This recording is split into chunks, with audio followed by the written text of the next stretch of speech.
नमस्कार, आपण पाहतात रयत संवाद न्यूज चॅनल। अक्कलकोट शहरात सर्वधर्म समभावाचा संदेश देत हिंदू मुस्लिम बांधवांच्या उपस्थितीमध्ये इफ्तार पार्टी संपन्न।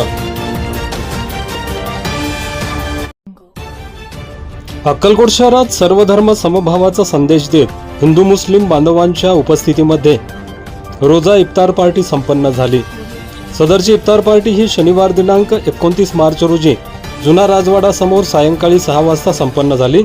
या इफ्तार पार्टीला माजी गृहराज्यमंत्री सिद्धाराम म्हेत्रे, श्री स्वामी समर्थ अन्नछत्र मंडळाचे संस्थापक अध्यक्ष जन्मेजयराजे भोसले, अन्नछत्र मंडळाचे कार्यकारी अध्यक्ष अमोलराजे भोसले, युवा नेते प्रथमेश म्हेत्रे, राष्ट्रवादी काँग्रेसचे अध्यक्ष दिलीप सिद्धे, अन्नछत्र मंडळाचे उपाध्यक्ष अभय खोबरे, सचिव श्यामराव मोरे, विश्वस्त भाऊ कापसे, बाळासाहेब कुलकर्णी, काँग्रेस पक्षाचे शहर अध्यक्ष रईस टिनवाला, सद्दाम शेरीकर, अशफाक बळोरगी, सिद्धार्थ गायकवाड आदींची यावेळी प्रमुख उपस्थिती होती।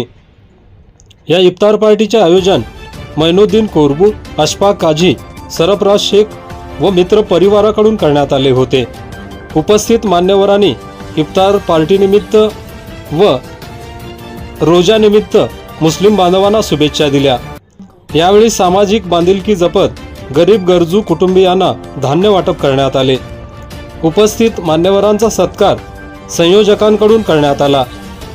या कार्यक्रमास शकील शेख, संयोजक मैनुद्दीन कोरबू, अशफाक काझी, सरफराज शेख, सलीम शेख, लाला राठोड, इरफान दावण्णा, अजीज शेख, अखिल बागवान, विलास राठोड, शिवराज स्वामी, शाकीर पटेल, शबाब शेख, हुसेन बळोरगी, मुबारक कोरबू, वाहिद नाईकवाडी, रहीम नाईकवाडी, सैपन शेख, पिंटू सोनटक्के, महांतेश स्वामी, पिंटू साठे आदींसह हिंदू मुस्लिम समाजबांधव मोठ्या संख्येने उपस्थित होते।